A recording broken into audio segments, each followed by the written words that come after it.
Hello అండి, అందరికీ welcome back to my channel. అందరూ ఎలా ఉన్నారు? ఈరోజు మన వీడియోలో సామ్ దుంపల పులుసు ఎలా చేసుకోవాలో చూసేద్దాం.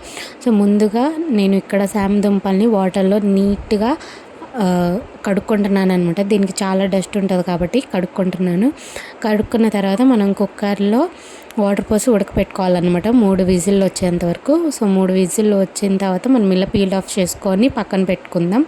సో పక్కన పెట్టుకున్న తర్వాత ముందుగా ఒక తపాల పెట్టుకొని అందులో 2 టేబుల్ స్పూన్ నూనె వేసి పోపు దినుసులు వేసేసి కరివేపాకు వేసేయాలన్నమాట. వేసిన తర్వాత మనం ఆల్రెడీ కట్ చేసి పెట్టుకున్న ఉల్లిపాయ ముక్కలు, అలాగే పచ్చిమిర్చి, అలాగే కొంచెం పసుపు, కొంచెం రుచికి సరిపడా ఉప్పు, అలాగే ఇక్కడ నేను 2 స్పూన్ల కారాన్ని అయితే వేస్తున్నాను. మీరు మీ టేస్ట్కి తగ్గట్టు కారం వేసేసుకొని ఇట్లా ఒకసారి బాగా కలిపెట్టుకోవాలన్నమాట.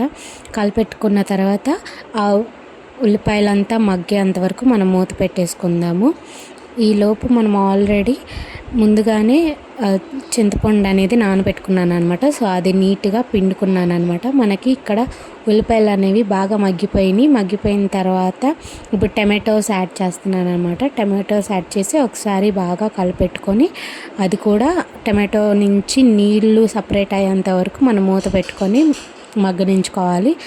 మగ్గపెట్టుకున్న తర్వాత ఒకసారి ఇట్లా కలిపెట్టుకొని మనం ముందుగానే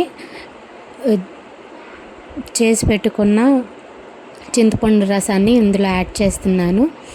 సో ఇందులో యాడ్ చేసి కాసేపు మూత పెట్టి బాగా మరగనివ్వాలన్నమాట. మరగిచ్చిన తర్వాత పీల్ ఆఫ్ చేసుకున్న సామ్ దుంపల్ని ఇందులో వేసేసి ఒక 2 నుంచి 3 నిమిషాల పాటు ఉడికించాలండి.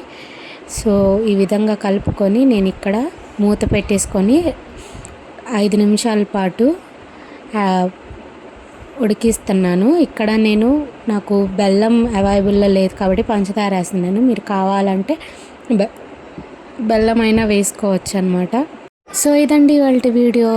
ఈ వీడియో మీకు నచ్చినట్టయితే ప్లీజ్ లైక్ చేయండి, షేర్ చేయండి, అలాగే సబ్స్క్రైబ్ చేసుకోవడం అయితే అస్సలు మర్చిపోకండి. ఈ రెసిపీ ట్రై చేసి ఎలా ఉందో నాకు కామెంట్ చేయండి.